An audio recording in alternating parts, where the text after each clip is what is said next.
Welcome to Minusta tulee isona, or When I Grow Up, I'm Going to Become. In this series, I interview professionals from various fields, focusing especially on their educational background and their career paths to tell you what kind of different jobs and careers people have. I'm really excited for the interview today because it's the first one I'm doing in English, and I've got a great interviewee with me here. So I've got Anastasiia, and she's one of my nicest and brightest colleagues. So Anastasiia, welcome. Hello everyone, thank you for having me here, Essi. So Anastasiia, you currently work as an operating model development manager. Now that's quite a mouthful, so you've got the operating model, development and manager. Can you tell us what that means? What do you actually do? Yes, sure. I think it's not that complicated. I think the main job responsibility is the development manager, but operating model, it specifies in which area I'm working as a development manager. And what means operating model? I'm working at KONE, developing the operating model, and the operating model is our ways of working. So it's jobs, so roles, responsibilities, processes at KONE across the different functions which we support.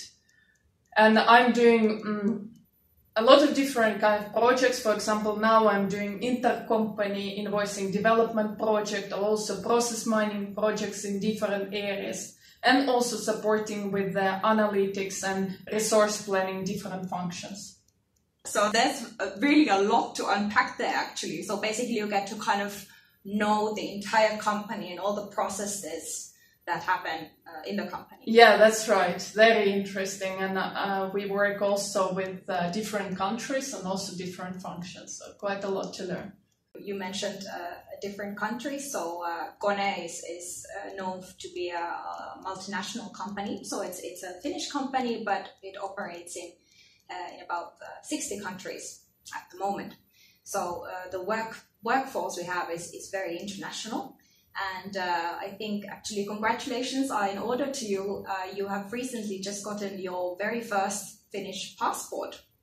Yeah, thank you very much. That was one of the big milestones here in Finland for me to receive the citizenship and passport. I'm really happy about this. So you are from Russia originally, and how long have you been living in Finland?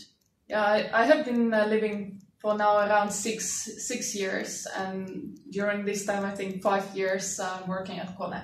Before we go into your kind of education and how you ended up in Finland, can you tell us a little bit about the process of acquiring Finnish citizenship? So what were the requirements and how did you feel about this process? Yeah, I think there are two main requirements. One is the first, that how many years you have to live with certain residence permit in Finland. That's one. And the second one is then the language exam. It can be, I believe, Finnish or Swedish language test that you take. And usually the second one is the hardest for international people. So you speak Finnish very fluently, but the reason that we're doing this interview in English is that there may be viewers abroad and then also viewers here in Finland who do not speak Finnish. And I think that your story is especially interesting for them to hear. So speaking of your story, how did you first end up coming to Finland? I started when I started my studies in Russia in quality management. I started the studies that I wanted to improve the quality of products and services in Russia. And then during the studies, I wanted to develop as well my international views and kind of enter the international career. Then I started to look for exchange studies, and I chose Tampere University of Technology, where I studied more engineering side, so to complement my quality management studies. And then I really liked it here in Finland, so then I decided to continue my studies after the Russian education in than in Finland, but this time in Aalto University in Industrial Engineering and Management. So before we dig into the Finland part, you mentioned this quality management in Russia. So was there any kind of special moment or product that kind of made you think that, oh, actually I want to study this and this is what I want to do in the future? Yeah, not a very specific product. I think it's overall that to increase the competitiveness of Russian products and services on the international market. The Finnish products, they are very known for good quality products and services.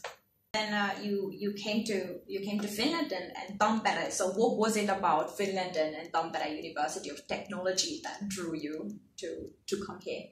Yeah, I think one, of course, is the practical side of this, that Finland is next to the actually city where I'm from, St. Petersburg, and it's very convenient to go to visit my relatives, for example, during the weekends. It takes only a few hours. But also at the same time, Finland is very different from the cultural perspective and also from the systems, for example, education system from Russia. So Finland is very well known for the high quality education, and I really wanted to try it.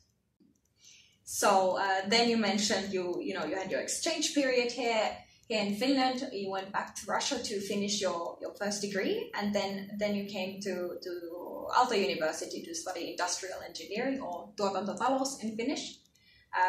Why did you decide industrial engineering as your major? Yeah, it's this industrial engineering and management, and more with the business focus. I wanted to complement my studies from Russia in this engineering field to more business-focused education, and this industrial engineering and management is a good combination of the engineering and both management side. So we studied in the university very interesting subjects like strategy or operations development or even entrepreneurship. That was an excellent studies, that you have so much choices to pick subjects from different schools.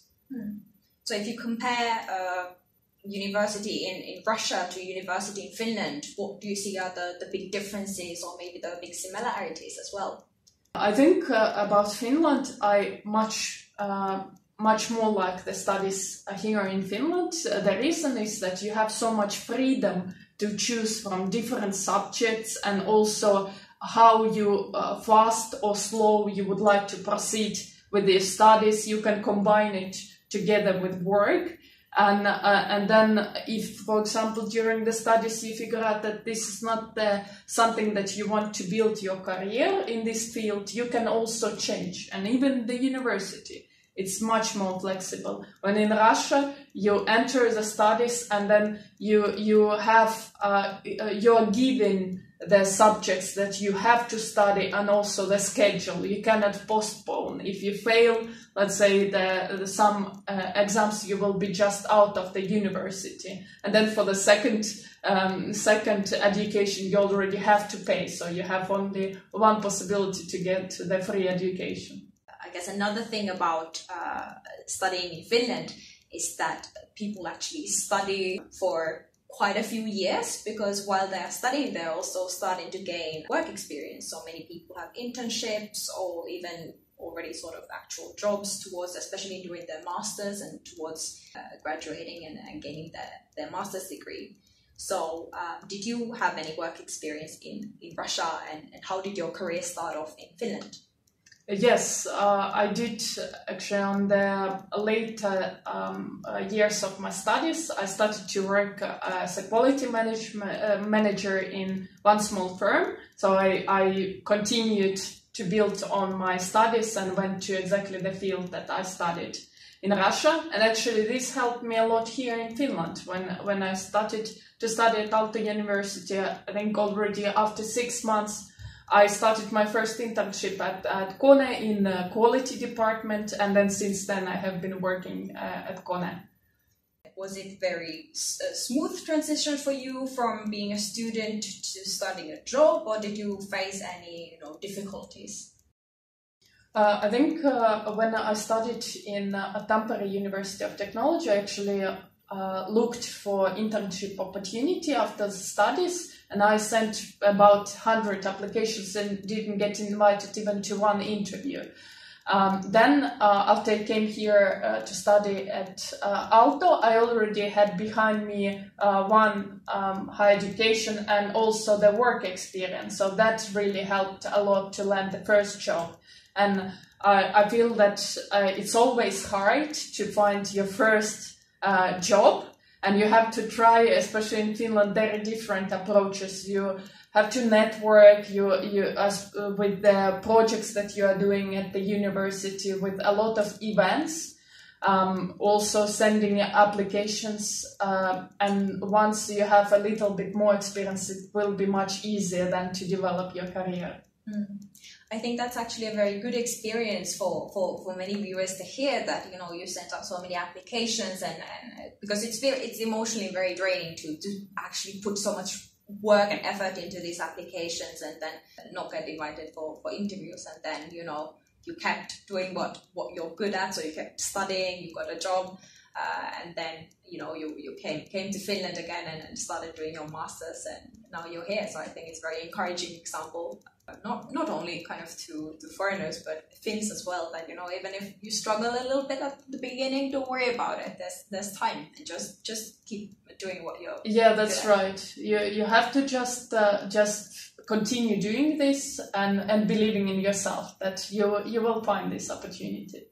It's often said about the Finnish job market that if you don't speak Finnish or Swedish, it's very difficult for you to get a job. Especially if you work for a smaller or more local company in Finland, or in the public service, it may be very difficult to get a job. So what was your experience with this, or your impression of getting a job in Finland without speaking Finnish?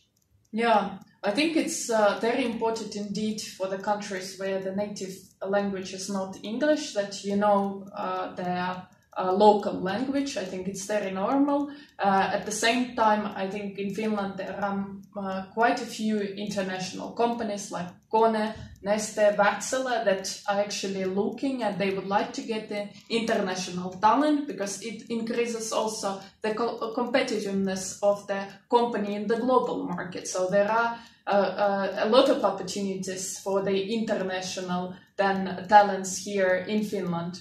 One advantage about the Finland, when I came here, I was surprised that so many people are speaking so fluent English. You actually can live here in Finland just fine if you are working in such a global company without knowing very fluently Finnish or Swedish, because everyone speaks very good English. That's true, and often I meet people foreigners who've come to Finland, and they say that actually it's quite difficult to learn the language, not only because Finnish especially it's a very difficult language to learn, but also it's difficult to find somebody to speak Finnish with, because Finns speak English so well, and they are quite I feel that Finnish people feel that they need to be very kind of hospitable and try to sort of help you and not force you to speak Finnish. But what has been your experience with studying Finnish and learning Finnish? Yeah, I think it's quite a difficult language for the reason that you just mentioned, that so many people are just speaking English that it's kind of very easy to communicate with everyone on the language that you're already fluent at. At the same time, I think that for example, for the citizenship, also to increase your competitiveness on the market, it's very good if you learn the local language, and I think there are many opportunities here in Finland with the courses that you can study Finnish at the same time with work. I was also wondering, you know, since you've also got work experience from Russia, so if you compare work life in Russia and work life in Finland, again, what are the big differences, or maybe are they very similar in your opinion? I think very different. The biggest difference is hierarchy. I think here in Finland it's very flat, so you kind of with the colleagues, you always speak on the same level and share the ideas and the everyone even if you're just young, everyone listens to your ideas and take them forward. When in Russia, I think we have very strict hierarchy, and maybe you don't feel so much comfortable, especially when you start from the studies, because everyone will see you as an unexperienced person rather than someone who brings the new ideas to the company. So that's actually already quite kind of good promotion for anyone watching who might be thinking, oh, Finland starts to sound quite interesting. Maybe, I should do an exchange there or something. So what would you say to somebody who is maybe abroad now or has been in Finland for a little while and thinks, oh, maybe I could actually stay here for longer or come here? So what would you give as advice to them, or what would you like to tell them about life in Finland? Yeah, I think I personally like my time here a lot in Finland. One of the reasons that Finland is such a beautiful country and with a lot of lakes and nature. At the same time, when you come to work, Finland is very advanced in technologies. You're using the latest technologies. It's very, very interesting. The life and work balance is very good here in Finland. And then if you are thinking about studies in Finland, I think it's great as well a place to study because of this flexibility to try different subjects. At the same time, you build very good network because of the strong associations, student associations in Finland. I could just recommend this, both working and the studies. That sounds really good. Thank you so much, Anastasiia, for doing this interview. Thank you for inviting me here.